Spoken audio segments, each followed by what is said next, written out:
Hello everybody, John12 back here again with another video, and I'm here to give you my official review for Dragon Ball Super Episode 27.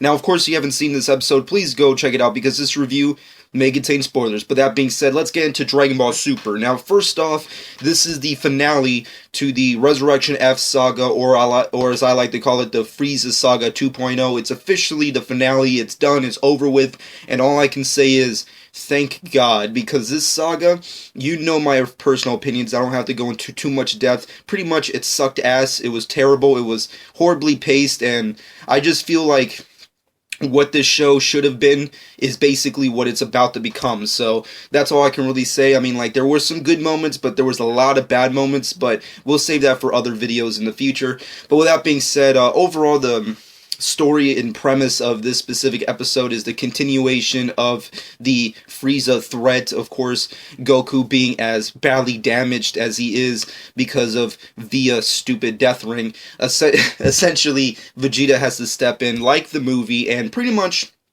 takes his spot in saving the day and defeating Frieza. And when you compare the movies to the TV shows, there are certain points in time where one has to be better than the other. And for the most part, I like to say that, at least for the Resurrection F arc, the movie has been a lot superior in a lot of ways. There hasn't really been a section, I want to say, where the movie was inferior. The show has always been kind of inferior in comparison to the movies, but with certain aspects, there are certain points where it is a little bit better. But when it comes to this episode, I feel like they did a lot of things a lot better than the movie, which is shocking. And to be quite frank, this was a very well done episode. I mean, for those of you who don't know, I've bashed a lot of episodes of Super as of late, and for an episode that I had zero expectations for, this has to be, and I might go out on a limb here, but might be the best episode of the Frieza saga thus far. I mean, granted it's the finale, but it was a very well done episode. There's certain points in the episode, of course, where it's very different from the movie, and essentially a lot of that has to do with the effect Frieza has on the planet and the way he destroys it, and of course how much time Vegeta gets to have when he defeats Frieza. In the movie, it's kind of like very quick, and Vegeta kicks his ass very quickly, and you don't have to have that gravitas of feeling the anguish of Vegeta's anger of finally defeating this character, and we get that in this show. I mean, of course, it has to end the same way the movie did because the movie is a template for the show in the overall source material, but I just wish they could have done a little bit more with it. But overall, I'm still happy with what they accomplished. I mean, Vegeta kicking Frieza's ass, so well done. It was amazing. But of course, Frieza ends up destroying the planet like in the movie. But I think the great thing about how he destroys the planet on the show in comparison to the movie is that on the show, the planet gets destroyed very slowly. Like, you can see it has an effect where everyone is about to die, and like you get to see pannings of everybody who's not at the battlefield, or ground zero, if you will. Like Videl is with Pan over at home, and then Hercule's over there, and you have Android 18 and her daughter over here, and then you have Goten and Trunks hanging out with Piccolo on the tower. So and you get to see these shots of all these characters, and Chi-Chi's with the Ox King over at their home, and there's all these shots of these characters who are dealing with, the aftermath, and I love that. I love the fact that they had time to address this, because on the movie it's kind of done really fast. The planet explodes and everybody's like, oh wow, he did it, that bastard, he won, and the only one who actually has an effect is Bulma. She's the only one who cries, and she's like, oh my god, my Trunks, my Vegeta, my father, my mother, all that kind of stuff. But on the show, you get the real effect of these characters knowing that they lost. Goku's pissed because he didn't get to defeat Frieza. Gohan is depressed because he lost his love and his daughter, and Bulma, obviously the same way, she reacts pretty much the same way. And I love the fact that they did that, and I love the fact that they showed the other characters and what they were doing at that exact moment. It made it much more sad, and it had more of an impact, and I really love that touch. But moving off of that, of course, Whis, like in the movie, has the ability to essentially turn back time, so they time travel via, Whis' powers. And then, of course, Goku has to defeat Frieza, which he inevitably does, which, granted, depending on your personal preference or opinion on the movie, I guess is a good or bad thing. But overall, Frieza's defeated, he is destroyed, and that's pretty much the end of the Frieza arc as of now. And of course, we're entering the new arc, which is the Universe 6 stuff, which is very impressive. And of course, we have all these really nice shots of the aftermath, of course, after the battle. After Frieza's pretty much destroyed, everyone gets to go home. Everyone gets to celebrate once again, very similar to the way they ended off things in the Battle of Gods saga, and I liked it. I have to be honest, for an episode I really had no expectations for. I really enjoyed this episode. It was very well done. It was granted, the animation, we can sit here all day bitching about the animation, which I do on a weekly basis, but it was well done.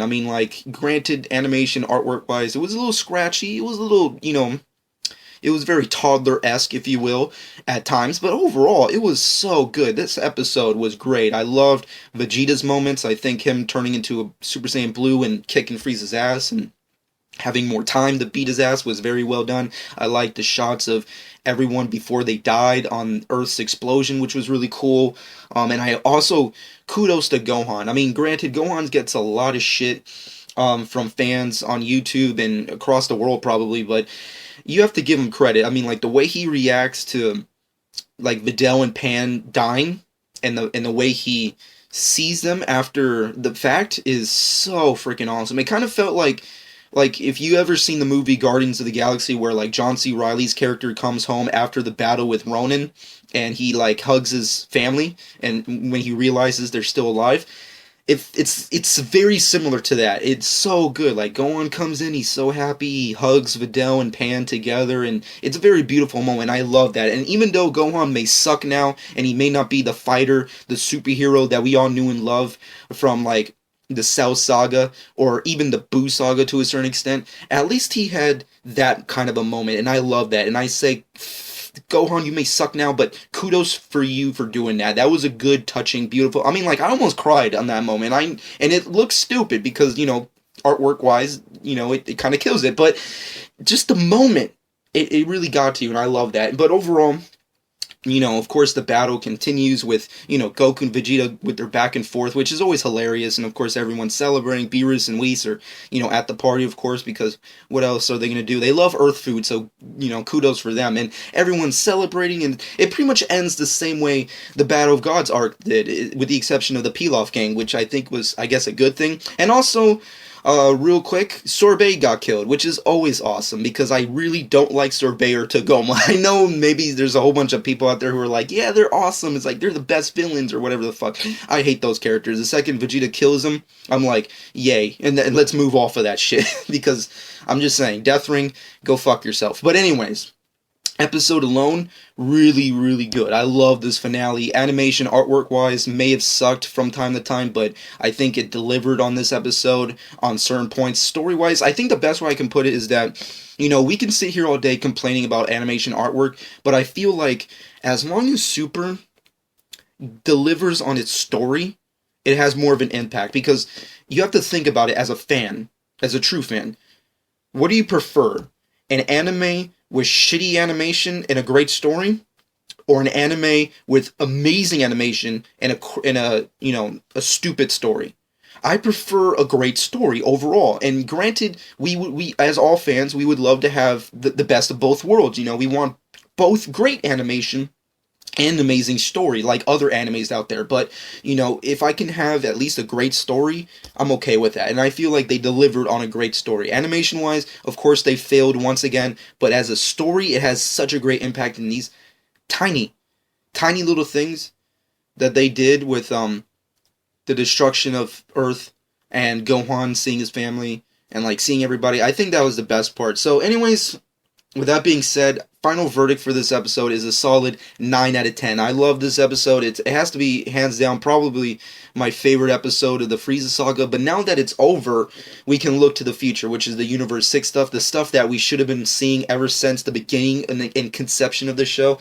But with that being said, it's a 9 out of 10 for me. But let me know what you personally think. And of course, when it comes to the Universe 6 saga, things are going to get, shit is going to go down. We get our first look at Champa interacting with Beerus and stuff. And, of course, we've seen that before on the show, but you can see that, some serious battles are going to definitely go down, and I can't wait for that. So let me know your personal predictions, anticipation, and expectations for the Universe 6 saga. What are your personal thoughts on the Frieza Resurrection F saga as a whole? What are your personal thoughts on the finale, the battle, the destruction of the planet, the aftermath, Gohan's reaction? Let me know everything you had to you had personally going through your head when it comes to this saga in the comment section below. But overall, I love this episode. I thought it was great. I thought it was phenomenal. Even Gohan killed it in the last portions when he's talking to Piccolo. Like, this was just a great, beautiful moment. I loved how it ended with Frieza's, anguish and pain back in hell. Everything about this episode was wonderful. It was awesome. It was everything a Dragon Ball episode should be. It was fun, action-packed, funny, entertaining, beautiful, very touching. It was a great episode, in my opinion. Comment below, let me know what you personally think. Shameless plug time. Follow me on Twitter and Instagram, @JohnSk12. Subscribe to my channel if you haven't done so already. And hope you guys enjoyed. And let me know your personal thoughts on the saga and your personal expectations for Universe 6. With that being said, hope you guys enjoyed. This has been JohnSk12.